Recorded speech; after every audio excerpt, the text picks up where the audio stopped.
Publish What You Pay Indonesia mempersembahkan podcast Lantai 2.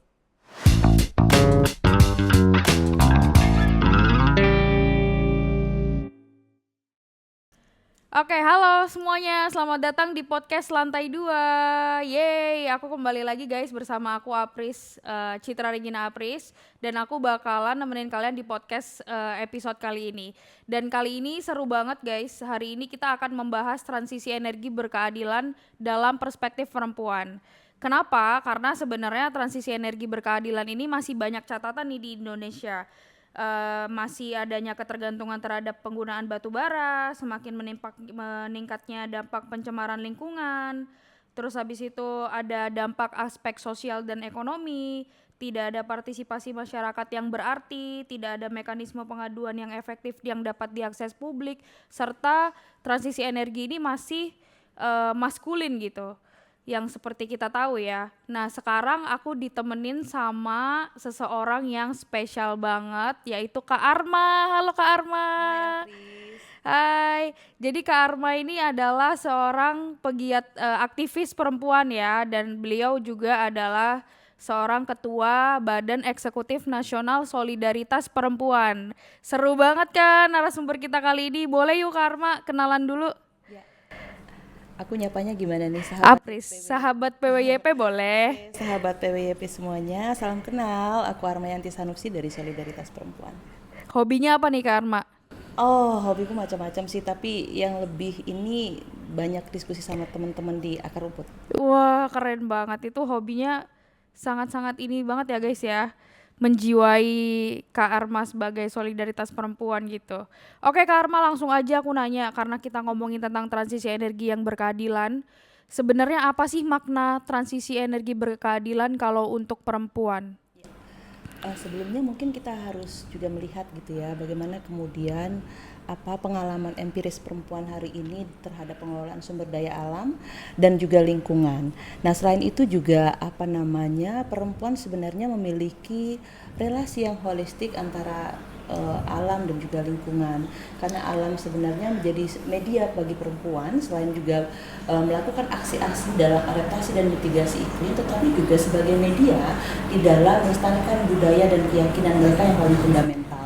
Nah, kalau kita melihat bagaimana kemudian peran perempuan hari ini di dalam pengelolaan sumber daya alam atau lingkungan gitu, dan juga berkontribusi terhadap transisi energi yang rendah emisi.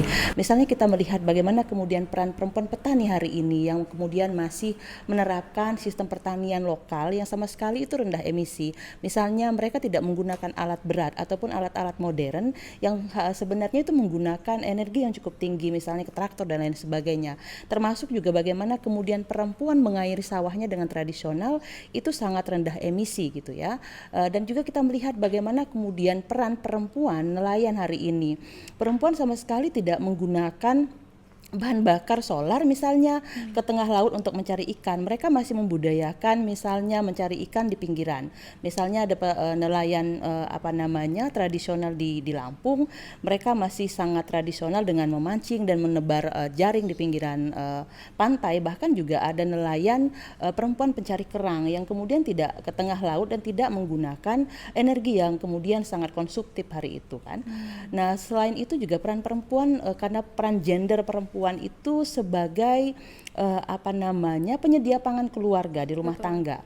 Nah, tentunya kita bisa melihat bagaimana kemudian peran-peran perempuan di pedesaan yang sampai hari ini sebenarnya praktiknya cukup baik gitu ya.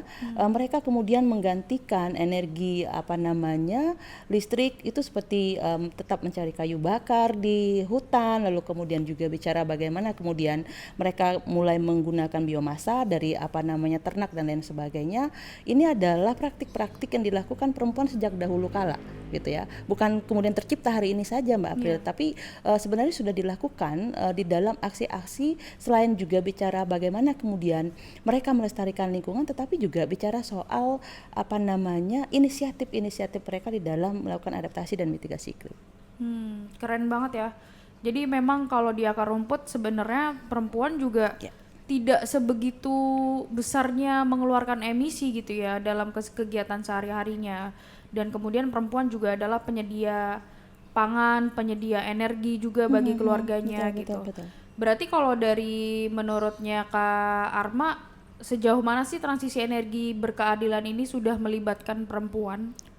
Aku pikir belum ya, karena Iya. berbasis pada pengalaman kita di grassroots, eh, transisi energi hari ini itu masih jauh dari kata berkeadilan dan juga berkelanjutan. Contohnya bagaimana kemudian kita melihat ya perempuan di komunitas hari ini tidak dilibatkan secara bermakna di dalam proses misalnya membangun kebijakan, bahkan juga perempuan tidak dilibatkan dalam proses perencanaan, desain, pelaksanaan, bahkan juga pada tahapan monitoring. Nah, padahal perempuan di akar rumput yang kemudian banyak menerima dampak berlapis dari transisi energi yang sangat neolib. Kenapa aku bilang sangat neolib? Karena kalau kita petakan, solidaritas petakan transisi energi di Indonesia ini banyak sekali sebenarnya mengakomodir kepentingan-kepentingan investasi yang ada di Indonesia gitu ya, melalui mekanisme global hari ini, melalui UNFCCC, COP20 dan lain sebagainya gitu. Termasuk juga bagaimana kemudian Indonesia dipaksa untuk melakukan deregulasi dari kebijakan-kebijakan global tersebut melalui Undang-Undang Cipta Kerja yang kemudian difasilitasi juga pada undang-undang turunannya untuk kemudian terciptanya proyek strategis nasional dan juga kemudian penyediaan lahan untuk proyek-proyek iklim yang ada di Indonesia. Nah, kita melihat ada banyak ketimpangan-ketimpangan tersebut menjadikan sebuah kelindan gitu ya, kelindan dari relasi kuasa yang kemudian muncul dan menghancurkan sumber-sumber penghidupan masyarakat, terutama perempuan dan juga masyarakat adat yang ada di Indonesia. Penemuan solidaritas perempuan selama hampir 10 tahun terakhir gitu, bahwa kita memantau proyek-proyek iklim seperti proyek geothermal, lalu kemudian juga ada proyek PLTA, proyek tenaga listrik tenaga air yang ada di Poso, dan juga bicara soal bagaimana kemudian proyek-proyek energi kayak smelter gitu ya, smelter nikel ini berdampak terhadap penghancuran sumber-sumber penghidupan perempuan, lalu kemudian juga melalui penggusuran, juga bicara bagaimana kemudian perempuan dikriminalisasi, lalu kemudian perempuan juga mendapatkan kekerasan seksual di wilayah tambang tersebut, termasuk juga perempuan mengalami trauma kolektif yang sampai hari ini tidak ada untuk kemudian langkah-langkah dan upaya negara untuk memberikan perlindungan, pemenuhan hak dan juga penghormatan terkait perempuan yang kemudian dilanggar hak-haknya oleh transisi energi sebagai solusi palsu negara hari ini terhadap aksi-aksi iklim yang ada di Indonesia seperti itu. Betul sih, maksudnya itu masih marak terjadi Iya, ya. betul. Kriminalisasi perempuan, kemudian diskriminasi, Betul, apalagi betul. di wilayah tambang gitu ya. Kerja-kerja sumber daya alam yang masih maskulin gitu, tidak mengakomodir kebutuhan perempuan gitu. Itu masih terjadi. Berarti tadi jawabannya belum memasukkan perempuan dalam agenda transisi energi berkeadilan. Bahkan tadi Kak Arma bilang bahwa transisi energi itu sebenarnya belum berkeadilan kalau Ya, sekarang ya. betul. Masih jauh gitu ya. Masih jauh sekali. Tapi apa sih Kak yang diharapkan misalnya untuk perempuan ini dapat terlibat gitu, suaranya bisa didengar, kemudian dia tidak hanya sekedar diundang, tapi pelibatannya itu bermakna dalam transisi energi berkeadilan ini. Ya, yang pasti kan sebenarnya yang diinginkan perempuan hari ini bagaimana kemudian eh, keadilan transisi yang tidak hanya berkeadilan ya, tetapi juga dia bicara soal keberlanjutan. Artinya bagaimana kemudian itu bisa memenuhi bicara soal aspek pembangunan, tetapi juga bicara soal aspek hak asasi manusia dan keberlanjutan. Itu yang diharapkan perempuan. Melalui apa ruangnya? Adalah ruang partisipasi bermakna bagi perempuan. Kalau kita melihat bagaimana kemudian case yang terjadi terhadap proyek-proyek energi yang saya sebutkan tadi, bahkan tidak ada pun perempuan di akar rumput yang dilibatkan secara bermakna, baik itu secara kuantitas ataupun secara kualitas. Misalnya dalam konsultasi publik gitu ya, yang dilibatkan itu hanya laki-laki, tetapi peran perempuan itu sendiri diabaikan. Padahal di dalam situasi tertentu, misalnya seperti di Pocoleok, yang kemudian mereka terdampak, Pocoleok ada di NTT ya, Nusa Tenggara Timur. Ada 11 desa yang kemudian terdampak di sana karena semburan uap panas, lumpur panas yang akibat dari eksploitasi geotermal. Kita melihat bahwa perempuanlah yang menerima situasi paling berlapis dan rentan. Lalu kemudian juga misalnya di Poso di Desa Selewana, bagaimana kemudian perempuan hari ini dihadapkan pada PT Supreme Energi, di mana Supreme Energi merupakan PT pembangkit listrik tenaga air yang kemudian mengeksploitasi danau Poso. Danau Poso tersebut bukan hanya sebagai sumber penghidupan sebenarnya Mbak, tetapi juga sebenarnya adalah ruang di dalam mereka melestarikan budaya mereka yang ada di Poso dengan berbagai keyakinan tadi. Tetapi oleh aktivitas di sana tidak hanya memutus sumber-sumber penghidupan ya, tetapi juga ancaman-ancaman lain, ancaman kehilangan tempat tinggal, karena setidaknya ada 25 kakak yang harus kemudian rumahnya retak-retak, bahkan sampai rumah ibadah gereja pun harus mengalami kerusakan berat akibat dari aktivitas yang dilakukan oleh PT Supreme Energy. Mereka melakukan eksplorasi tersebut dengan mengebom dasar dari Danau Poso sehingga memang menyebabkan berbagai bencana ekologi dan juga kerusakan-kerusakan. Nah, sedangkan negara Indonesia ini tidak bicara bagaimana kemudian adaptasi dan juga loss endemics gitu ya. Bagaimana kemudian negara bertanggung jawab atas kerusakan dan kehilangan.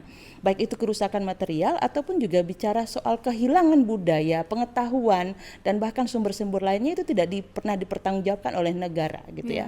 Bahkan di UNFCCC sendiri pun indikatornya itu juga masih samar sekali gitu ya. Dan kita dengar-dengar bahwa pendanaannya pun juga itu akan dilakukan oleh Bank Dunia yang tentunya juga bicara soal hutang lagi. Dan kalau kita petakan bagaimana kemudian pendanaan dari energi-energi tata kelola energi yang ada di Indonesia, baik itu batu bara, lalu kemudian geotermal, PLTA, itu semuanya adalah dana-dana hutang yang kemudian diakses dari lembaga keuangan internasional, World Bank, ADB, bahkan juga Bank Jerman ada di situ, yang kemudian siapa yang akan menanggung hutangnya. Misalnya kita bisa melihat nih di tahun 2025 akan ada kenaikan PPN sebesar 12% dan itu dibebankan kepada konsumen gitu. Misalnya Mbak Apri nih beli rokok atau beli apa atau makanan dan semuanya kita akan menanggung. Nah, sebenarnya itu adalah strategi negara itu untuk kemudian membayar banyak hutang yang kemudian dipinjam untuk atas nama solusi iklim palsu tadi gitu ya,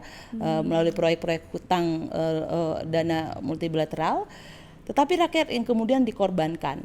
Nah, kita melihat bahwa sebenarnya kelindan kuasa tadi ini tidak berdampak terhadap pemutusan ruang hidup, tetapi menciptakan feminisasi pemiskinan yang struktural, sehingga juga perempuan pada akhirnya melakukan feminisasi migrasi. Feminisasi migrasi itu adalah sebuah fakta gitu ya, bagaimana kemudian perempuan tidak lagi bisa mengakses sumber daya alamnya, lingkungannya, akhirnya mereka tidak ada sumber penghidupan dan memilih untuk bekerja ke luar negeri sebagai buruh migran perempuan, yang di sana juga mengalami banyak situasi kerentanan, mulai dari tahapan pra pemberangkatan sampai pemulangan. Mereka kerap sekali mengalami bentuk-bentuk pelanggaran hak asasi manusia hingga berujung pada korban human trafficking seperti itu.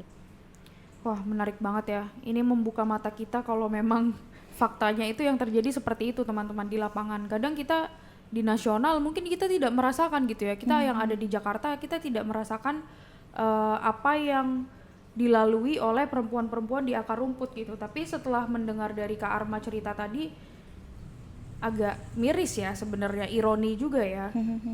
Betapa ketimpangan itu terjadi sangat-sangat jelas gitu.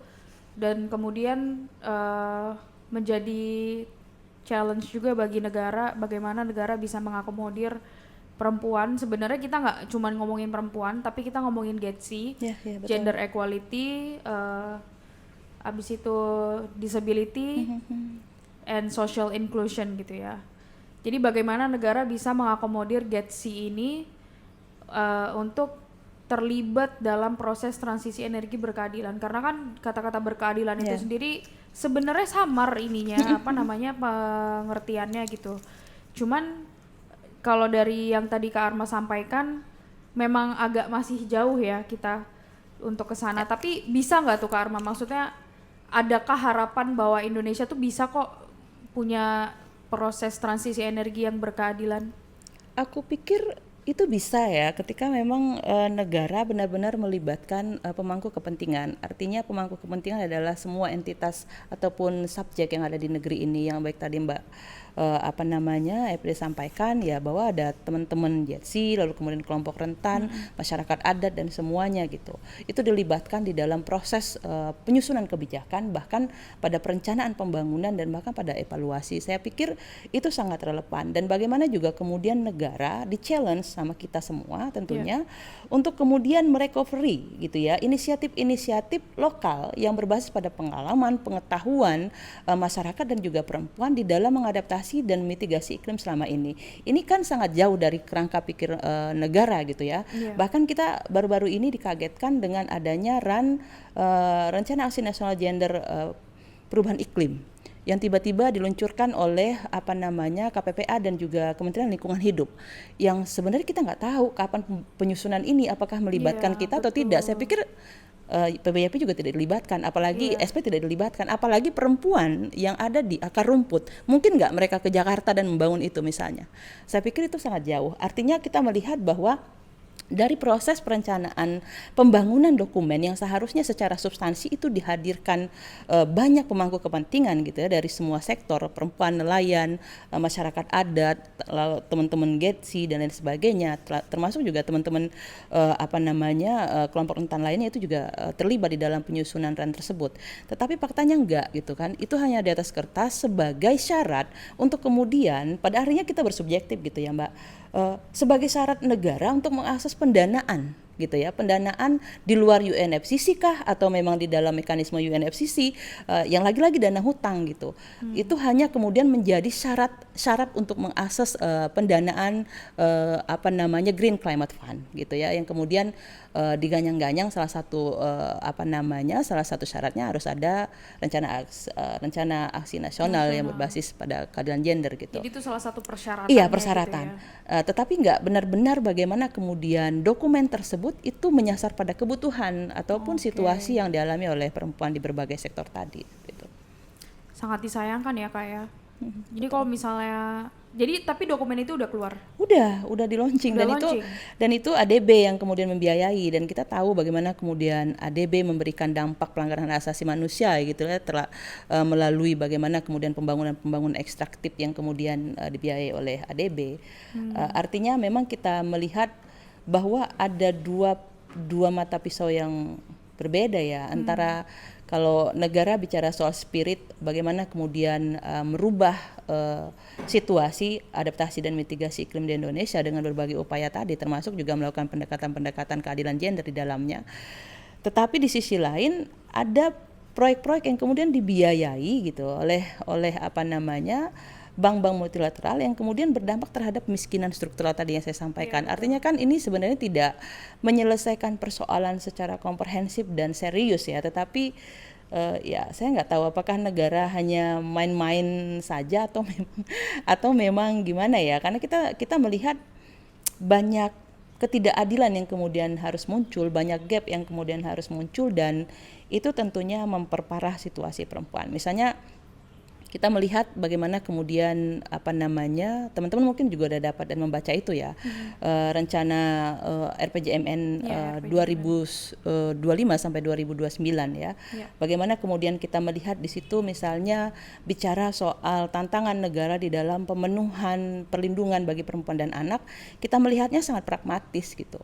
Yang dilihat di sana adalah bagaimana kemudian melakukan perlindungan tersebut misalnya dengan bicara hanya pada aspek kesehatan perempuan dan bicara soal stunting dan lain sebagainya, tetapi juga bicara bagaimana kemudian perlindungan yang komprehensif, baik itu pemenuhan hak, penghormatan, pemenuhan hak, bahkan perlindungan itu tidak diberikan secara komprehensif. Nah, bahkan kita melihat di dalam dokumen tersebut transisi energi yang kemudian muncul begitu banyak dan menjadi tantangan terbesar gitu ya. Dan mereka sangat optimis akan itu harus dilanjutkan di tahun 2029. Artinya ini akan menciptakan banyak lagi pelanggaran hak asasi manusia, penghancuran ruang-ruang kelola bagi perempuan yang kemudian mengatasnamakan transisi energi, dan juga pasti akan banyak sekali ketimpangan-ketimpangan yang muncul yang berujung pada pemiskinan dan feminisasi migrasi tadi. Wah, iya sih. Kebayang sih kalau misalnya itu akan terus terjadi, akan sangat banyak pelanggaran yang akan terjadi lagi gitu. Tapi sebenarnya kalau dari perspektif perempuan ya, apa sih suara yang mau digaungkan Mbak untuk transisi energi ini? Ayo dong kita berkeadilan itu ya benar-benar berkeadilan gitu, nggak cuman slogan semata, nggak cuman solusi palsu. Kira-kira yang mau digaungkan apa Mbak? Iya, kalau kalau SP sih jelas ya bahwa apa namanya, karena tuntutan kita selalu berbasis pada situasi perempuan yang ada di akar rumput, perempuan marginal yang benar-benar merasakan bagaimana sebuah ketimpangan ini terjadi akibat berbagai kelindahan kebijakan patriarkis di Indonesia gitu, melalui beragam tadi apa namanya program kerjanya, misalnya proyek energi ataupun PSN dan lain sebagainya. Nah, kita dari dulu menggaungkan bagaimana kemudian apa namanya kedaulatan perempuan, dan inisiatif-inisiatif perempuan juga bisa kemudian dijadikan sebagai model di dalam pembangunan di negara ini. Artinya inisiatif-inisiatif yang kemudian muncul di berbagai wilayah tersebut tidaklah tunggal gitu ya Mbak, bahwa misalnya kita melihat bagaimana kemudian ini aku cerita sedikit, bagaimana kemudian di Yogyakarta misalnya, di sana banyak sekali inisiatif yang muncul melalui perkebunan lestari bersama teman-teman kelompok Karisma. Perkebunan lestari cukup sederhana, bahwa mereka memegang prinsip menanam bukan untuk memakan, tetapi menanam untuk kehidupan. Artinya mereka sudah bicara mulai dari perspektif cara pandang mereka untuk kemudian bagaimana kemudian bersinambung dengan alam ini, bicara soal keberlanjutan. Begitu juga selaras dengan teman-teman di Lampung misalnya, dan juga apa namanya di Palu ya, bicara bagaimana kemudian mereka menggagas kebun kolektif perempuan itu sebuah inisiatif yang dilakukan sebagai adaptasi dan juga mitigasi iklim lokal gitu. Mereka tidak menggunakan apa namanya model-model pertanian modern, tetapi mereka kembali ke pengalaman dan pengetahuan lokal mereka untuk membudidayakan itu. Nah, juga di Kalumpang misalnya yang hari ini juga terdampak oleh RDD Plus gitu ya, bagaimana kemudian carbon market yang ada di sana gitu. Perempuan kemudian melakukan banyak perlawanan dan menumbuhkan inisiatif mereka menanam rotan di tengah hutan untuk kemudian melestarikan hutan mereka agar tidak punah seperti itu, dan hasil anyaman rotan mereka kemudian menjadi sumber-sumber ekonomi yang kalau dalam terminologi negara hari ini ya mungkin yang dinamai dengan green economy gitu ya. Nah, tapi bagaimana kemudian green economy yang kita maksud itu adalah yang kemudian direcovery dari bawah, itu yang kemudian kita gaungkan gitu ya. Termasuk juga bicara soal green job seperti apa yang kemudian diinginkan oleh negara gitu. Kalau hanya perspektifnya bicara ya bagaimana kemudian mereka terdampak oleh krisis iklim, banjir dan lain sebagainya secara alami, tetapi negara tidak sampai perspektifnya apakah mereka ini juga tidak mendapatkan lapangan pekerjaan karena ada sebuah hal struktural yang memutus sumber-sumber penghidupan mereka melalui transisi energi ataupun proyek-proyek iklim sebagai solusi palsu negara tadi gitu. Itu tidak sampai ke situ perspektifnya. Sehingga menurut kami ya kedaulatan, pengetahuan dan pengalaman perempuan dan juga kelompok-kelompok marginal lainnya itu sangat penting untuk terus digaungkan sebagai adaptasi dan mitigasi iklim di Indonesia yang berkeadilan dan berkelanjutan, karena mereka benar-benar gitu ya melakukan itu sebenarnya ya mungkin akan sangat berbeda. Mereka membahasainya seperti kita, misalnya ya mereka memaknai itu sangat dalam, sangat filosofi. Mungkin kita akan sangat struggle, misalnya kita tanya apa yang dilakukan ini adalah mitigasi atau adaptasi iklim ya Bu, mereka pasti nggak akan tahu itu karena mereka perempuan akar rumput gitu ya, yang mereka secara akses terminologi mereka nggak tahu. Tetapi tanpa disadari yang mereka lakukan adalah sebagai aksi-aksi di dalam pelestarian dan keberlanjutan lingkungan. Ini harus dipahami oleh negara. Dan mereka melakukan itu bukan secara individu, tetapi mereka melakukan gerakan itu secara kolektif. Ini menariknya.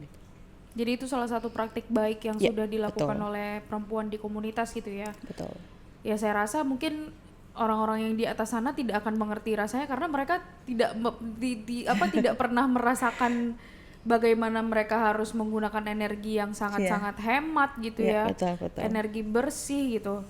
Itu salah satu tantangan juga untuk negara ya teman-teman. Kemudian praktik baik tadi sudah disebutkan oleh Kak Arma. Tapi benar nggak sih kalau transisi energi ini tuh solusi palsu? Bagi kita iya.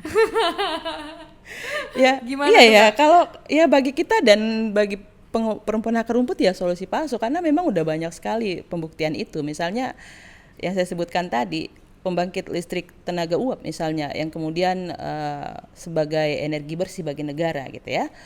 Apakah itu benar-benar bersih ketika memang melanggar hak asasi masyarakat? Iya Apakah betul. itu benar-benar bersih ketika memang menciptakan situasi ketidakadilan bagi masyarakat? Apakah itu benar-benar bersih ketika memang mengkriminalisasi dan merampas ruang-ruang hidup rakyat? Saya pikir itu tidak. Apakah itu disebut dengan berkeadilan?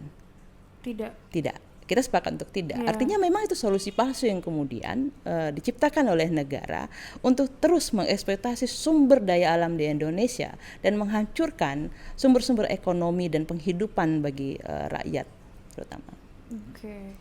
Kalau begitu rekomendasi dari SP apa nih kira-kira? Kalau kan karena transisi energi ini tidak mungkin, maksudnya tidak mungkin dibatalkan kan, akan Ya. terus berjalan gitu prosesnya, with or without our opinion gitu ya, sadly gitu.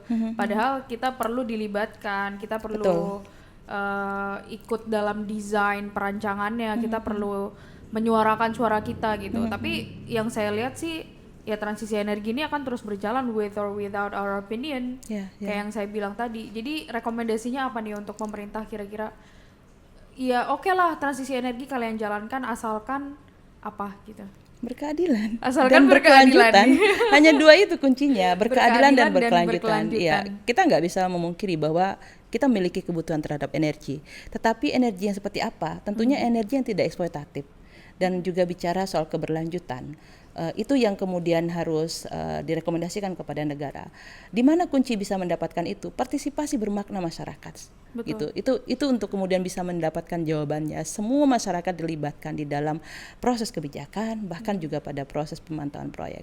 Dan bahkan juga pada programnya itu masyarakat aku pikir sangat relevan untuk kemudian dilibatkan melalui inisiatif-inisiatif yang kita sebutkan tadi gitu. Iya betul. Tidak menggunakan cara paradigma negara yang kemudian hari ini lebih pada orientasi investasi. Investasi bisnis ya. Mungkin perspektifnya perlu sedikit digeser gitu ya.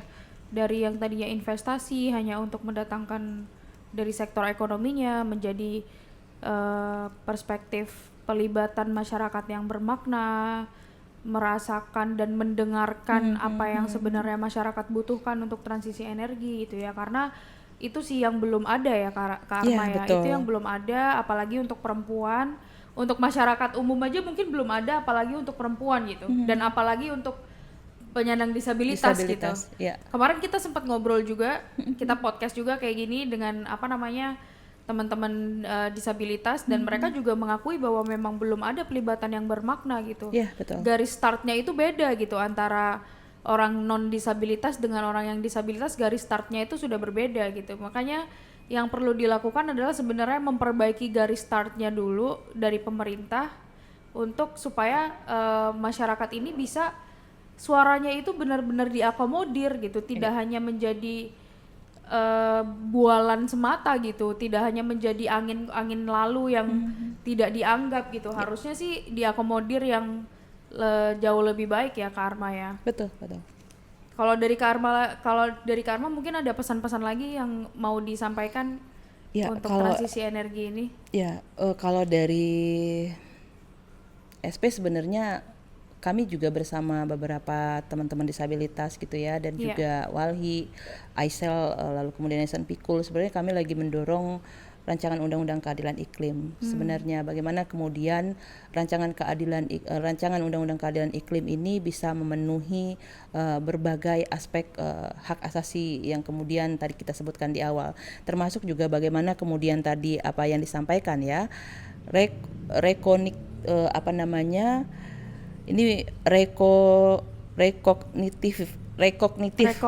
sorry saya agak belibet. Rekognitif itu adalah yang tadi ya, bagaimana kemudian keadilan itu juga keadilan yang sampai pada teman-teman disabilitas, kelompok rentan dan lain sebagainya. Betul. Termasuk juga keadilan distributifnya dan lain sebagainya. Nah, termasuk juga bicara pada bagaimana kemudian keadilan antar generasi, artinya bagaimana transisi energi dan keadilan iklim itu juga bisa dinikmati untuk generasi yang akan datang. Nah, yang paling penting juga bicara soal bagaimana kemudian dalam rancangan undang-undang tersebut juga bicara soal keadilan gender. Keadilan gender ini bicara bagaimana kemudian partisipasi bermakna perempuan, lalu kelompok rentan lainnya juga menjadi sebuah substansi gitu ya, yang kemudian dipikirkan oleh negara untuk kemudian kita bersama-sama mengatasi krisis iklim dan juga menuju transisi energi yang berkeadilan, lalu juga berkelanjutan seperti itu. Tapi memang agak susah ya Mbak ya, itu memang masih ada beberapa pendapat ya, Masih di awang-awang. aku pikir karena memang perspektif negaranya ya, kalau kita lihat dalam RPJMN sama sekali nggak bicara soal rancangan Pelibatan undang-undang masyarakat ya. keadilan iklim, tetapi dia bicara soal EBT. Iya betul. Itu Nah, yang artinya memang orientasi negara ya pada hari ini ya masih pada orientasi investasi. Itu nggak Iya, bisa betul dipungkiri sih. ya. Setuju sih sama Kak Arma. Itu juga yang perlu kita advokasikan terus ya, untuk bagaimana pemerintah itu tidak selalu menggunakan perspektif investasinya aja gitu, tapi ayo dong berkeadilannya Ya, mana betul. gitu. Karena kita sepakat kalau transisi energi berkeadilan dan berkelanjutan, tapi transisi energi yang eksploitatif mungkin kita udah deh cukup enough gitu ya. Dengan kita bergantung dengan batu bara sekian tahun, itu udah cukup banget gitu ya. Jadi sekarang ayo saatnya kita beralih, memang waktunya kita menggunakan energi yang bersih, tapi tidak dengan cara-cara yang eksploitatif dan kemudian meninggalkan jejak-jejak diskriminasi, kriminalisasi bagi para perempuan khususnya. Gitu. Kak Arma, ada kata-kata lagi mau disampaikan sebelum kita closing? Ya, aku sebagai perempuan gitu ya, memang Iya. berharap kepada negara sebenarnya sekali lagi bahwa prinsip CEDAW juga menjamin bagaimana kemudian partisipasi perempuan di dalam seluruh tahapan pembangunan gitu ya. Ini sebenarnya juga harus kemudian implementasikan oleh negara. Lalu kemudian juga negara Indonesia sebenarnya menandatangani Paris Agreement yang juga bicara soal keadilan gender di dalamnya. Tapi pada implementasinya kan sama sekali masih sangat buruk ya kita melihat. Nah, kita juga banyak inkonstitusional gitu, negara melanggar undang-undang yang kemudian dibuat sendiri, misalnya peraturan pengarusutamaan gender PUG itu kan juga bicara bagaimana menjamin perempuan terlibat di dalam partisipasi bermakna, tapi pada akhirnya juga tidak terimplementasi dengan baik. Artinya memang kita harus merefleksikan bagaimana kemudian situasi negara hari ini gitu ya, yang memang berkelindan dengan kepentingan oligarkis yang berujung pada orientasi kapitalisme seperti itu. Waduh, berat banget nih pesannya Kak Arma. Ini kalau misalnya nanti ada orang-orang entah di DPR, entah di partai-partai yang dengerin podcast kita, tolong please implementasikan apa yang Kak Arma bilang ya. Karena salah satu media untuk kita mengadvokasikan juga lewat podcast ini Kak Arma. Ya, betul, Ketika kita ingin menyampaikan sesuatu yang mungkin tidak terdengar dimanapun, kita bisa menyampaikannya lewat platform-platform dialog seperti ini. Oke, thank you banget buat semuanya yang udah dengerin. Jangan lupa subscribe ke PWYP Indonesia di Spotify, podcast Lantai 2, dan di akun sosial medianya yang lain, PWYP Indonesia. Oke, see you semuanya. Bye-bye. Thank you. Thank you Kak Arma.